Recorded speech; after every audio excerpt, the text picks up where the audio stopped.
pronome eu, seu, suas, podem conferir ambiguidade. Seu de quem? Sua de quem? Só usa esse pronome se o sujeito ficar definido. Generalizações, é importante pensar nisso. Todo excesso, como o próprio nome diz, é pecado, é exagero. Então, o Brasil nunca vai resolver o problema da infância abandonada. O Brasil nunca vai resolver o problema da corrupção. Provavelmente, se o cidadão brasileiro pensar como você, não vai mesmo não, né? Todo mundo, ninguém. Professor, e como é que eu faço? Não use. Não use esses pronomes indefinidos que não conferem definição do sujeito. Utilize argumentos concretos, fatos importantes. Olha, gente, desenvolver um texto em que você fala de um assunto, se posiciona e usa um exemplo da realidade para justificar seu posicionamento, a sua ideia, você está construindo um excelente parágrafo. Clichês, já falei. A união faz a força, a criança é o futuro do país, também já usei. Palavras estrangeiras, nem gírias, deletar. É impressionante. O Brasil tem que deletar a corrupção do seu território. Nada de deletar. Delete isso da sua mente, tá? A pontuação já falei, conjunções. Conjunção mas. A conjunção mas, ela é uma conjunção adversativa. Tem muito aluno que usa essa conjunção de uma forma oralizada. Como a gente diz assim, mas Andréa, eu conheço a Andréa, mas Andréa, tu já está aí, mulher? Mas menino, tu já chegou. Aí o aluno diz assim, mas o Brasil precisa resolver o problema da corrupção. Mas por quê? Eu só posso usar o mas, todavia, porém, entretanto, se eu estiver construindo uma ideia contrária ou uma ideia de oposição ao que eu vinha dizendo antes. Valeu, meu. Tá certo assim? Muito bem. Portanto, e logo são conclusivas, dão uma ideia de conclusão. Não é. Você não pode usar essas conjunções simplesmente para juntar um parágrafo ao outro. Você só pode usá-las se o que você for dizer em seguida for uma conclusão do que você vinha dizendo antes. Inclusive, isso serve para a sua conclusão. Não escreva períodos curtos nem muito longos. A gente diz assim, você deve evitar períodos longos. Aí o aluno fica assim, ó, igual aquela redação lá da primeira série, quando vocês tinham que escrever uma redação sobre as férias. Minhas férias. Eu fui passar minhas férias na fazenda do vovô. Ponto. Na fazenda do vovô tinha uma vaquinha. Ponto. A vaquinha da fazenda do vovô tinha um bezerrinho. Ponto. O bezerrinho da vaquinha da fazenda do vovô era malhadinho. Ponto. O bezerrinho da fazenda do vovô malhadinho. Aí quem é malhado, o vovô ou o bezerro? Essa redação é uma redação infantil. Períodos muito curtos o tempo todo. Assim também, você não pode usar períodos muito longos. Olha, presta atenção aí. Presta atenção. Se você construir um parágrafo com um período só, o corretor já vai olhar. Você já vai perder em coesão. Porque você deveria ter feito ponto no parágrafo. Como eu disse, nem tanto ao mar, nem tanto à terra. Nem períodos curtos demais, tampouco períodos longos demais. Está entendido isso?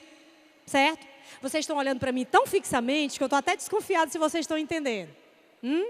Estão entendendo? Sim? Yes? Tá bom, yes, vocês entenderam. Não use a palavra eu, nem a palavra você. Não fale com o leitor no texto. Você tem que lutar pelo Brasil. Você quem, meu? Como é que eu tenho que dizer? O cidadão brasileiro tem que lutar pelos seus direitos. Nada de você. Você, não. Não se dirija ao examinador como se estivesse conversando com ele. Não deixe parágrafos soltos. Faça uma ligação entre eles. Para isso, você vai usar os elementos de coesão. Bom, quanto tempo eu ainda tenho, Fábio? As perguntas, vamos lá. Porque daqui para frente, essas orientações, elas são um reforço do que eu já disse.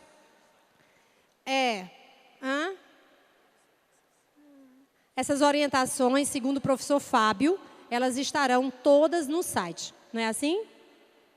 Figuras de linguagem que podem ser usadas na redação. O seu texto, vamos lá, boa pergunta. O seu texto é um texto dissertativo ou argumentativo, não é uma poesia, nem um conto, nem uma crônica. Seja o mais possível objetivo. Nada de figuras de linguagem, principalmente aquelas que você usa e ninguém sabe por que você está dizendo aquilo. Ok? Linguagem limpa, sem figuras de linguagem. Rapaz, é muita pergunta, meu. Vamos lá. Tem umas que eu não consigo nem ler. A lápis. Quando eu posso usar haja vista na redação? Ora, você vai usar haja vista justamente quando você vai estabelecer uma relação do que você vinha dizendo com o que você vai dizer depois. Tá certo? Por exemplo, o problema da infância brasileira ainda não se resolveu, haja vista o contingente exorbitante de crianças fora da escola. Porque não é fácil resolver isso, não é? Tá certo? Colocar todas as crianças do Brasil dentro da escola. Muito bem. Próxima pergunta. Se for usado em um parágrafo da redação o uso de crendice ou dogmas, eu não já falei disso, não já? Já, pronto, resolvido. Com a nova reforma ortográfica, em que situações não se pode usar a grave? Acho que é o acento grave, né? E onde se pode usar com a nova reforma? Vocês ainda podem usar, inclusive, a ortografia antiga, tá certo? Mas, se você dominar a nova, use a nova, tá certo? Resposta dada. Na dúvida, use a antiga. Qual o melhor jeito de se iniciar uma redação? Pelo começo, né? Eu já falei. Ai, é porque tem que brincar um pouquinho. Qual é o melhor jeito de começar uma redação? Se colocando logo frente ao tema. Lembra que eu falei? Transforme o tema numa pergunta. Já entra direto no assunto, nada de arrodear. Sabe aqueles caras que querem dar uma cantada na gente, fica assim, por trás, né, conversando? Manda passar, que não presta não. Tem que entrar logo. Vamos lá. Se for para dar uma maior ênfase ao texto, posso usar ditos populares? Eu já falei sobre isso? Já. Frases irônicas, entre aspas. Cuidado com as ironias. Se você usar uma ironia, ela tem que estar coerente com o raciocínio que você está desenvolvendo, senão não use. Isso aí é só para o Machado de Assis. Vamos lá. Na redação do Enem, 2011, redes sociais, tive receio de perder pontos se escrevesse palavras como Facebook, Twitter, ok. Já falamos sobre isso. Se você está falando sobre redes sociais, é inevitável que você use essas palavras, não é? Professora, como é que eu uso isso? É assim, ó. As palavras de uso das redes sociais que forem nomes próprios, não precisa usar aspas, como Facebook, não é o nome da rede social? O finado Orkut, não era o nome dela? SMS, não é? Não, que é SMS? MSN. Não precisa. Mas se eu usar site é nome próprio? Não. Se eu usar mouse, é nome próprio? Então, aspas, tá? Muito bem. Em alguns livros que li, percebi que os autores usam, por exemplo, a palavra fora. Por que não fora? Por que não utilizam foi? Ah, bom, e eu vou saber por que ele não quis utilizar? Né? Na redação, posso usar essa forma de escrita? Estou brincando. Porque fora, qual é o tempo verbal? Foi, qual é o tempo verbal? Eu fui, tu fostes, ele foi. Qual é o tempo verbal? Pretérito. Pretérito. Perfeito, imperfeito ou mais que perfeito?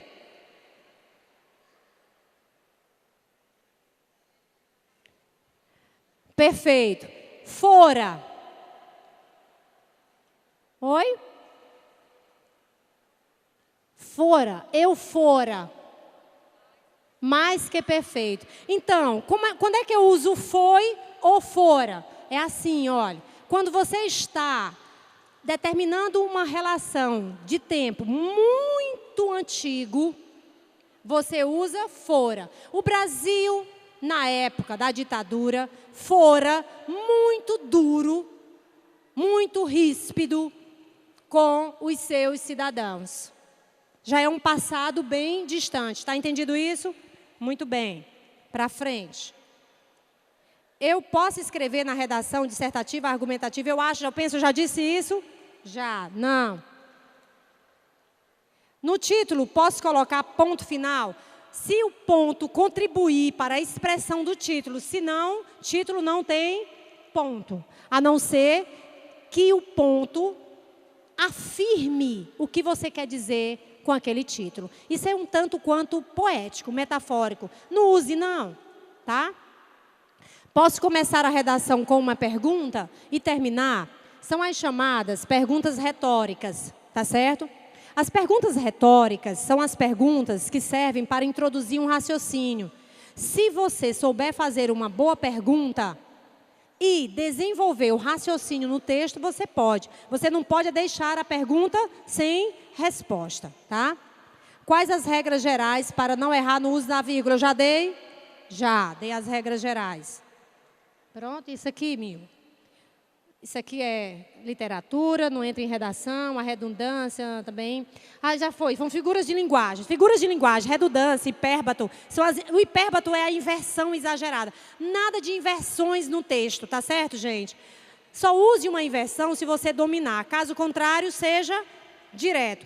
Qual é a linguagem do texto dissertativo argumentativo? É uma linguagem direta, clara, objetiva, limpa. Queridos, boa tarde, muito obrigada. Com certeza nos ajudaremos mais. Tchau. Obrigada, amiga.